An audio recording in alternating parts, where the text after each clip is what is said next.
जय झूलेलाल। सिंधु संगम माचिस मीडिया में तव्हांजो स्वागत आहे।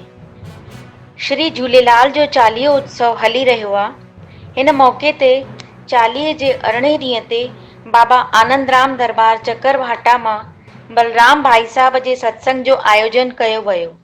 सिंधी धर्मशाला जूना बिलासपुर में कार्यक्रम जी शुरूआत भगवान झूलेलाल जी मूर्तिअ ते माला पाए करे ऐं जोत जॻाए करे कई वई। सत्संग में भाई बलराम दास जी ने पंहिंजी अमृत वाणीअ में भगवान झूलेलाल जी महिमा ॿुधाई ऐं भगवान श्री कृष्ण कथा में ॿुधायऊं कि भगत ऐं भगवान जो प्रेम कहिड़ो अटूट हूंदो आहे।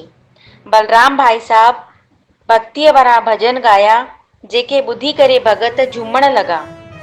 हिन मौक़े ते झूलेलाल चालीहे महोत्सव जी भक्ति भरी किताब जो विमोचन कयो वियो।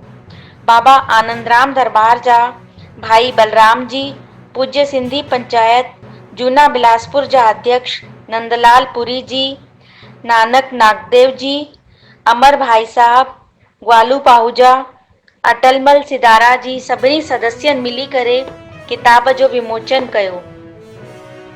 आख़िर में अरदास कई वई ऐं पलव पाए प्रसाद विरायो वियो।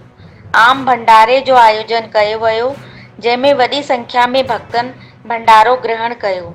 हिन सत्संग में शामिल थियण लाइ वॾी संख्या में भक्त बिलासपुर ऐं चकरभाटा मां आया हुआ। कार्यक्रम खे सफल बणाइण में झूलेलाल वेलफेयर सोसाइटी जा अध्यक्ष जगदीश हरद्वानी, नानक जी, सेवकराम वाधवानी, विजय दुसेजा, जगदीश जगियासी, रूपचंद डोडवानी, श्याम हरियानी, नंदलाल पुरी, रमेश मोटवानी, राकेश चौधरी, ग्वालू पाहूजा जी सभिनी सदस्यनि जो सहयोग रहियो। सिंधु संगम माचिस मीडिया जा वीडियो तव्हां लाइक कयो, शेयर कयो ऐं सब्सक्राइब कयो ऐं सिंधियत खे वधायो।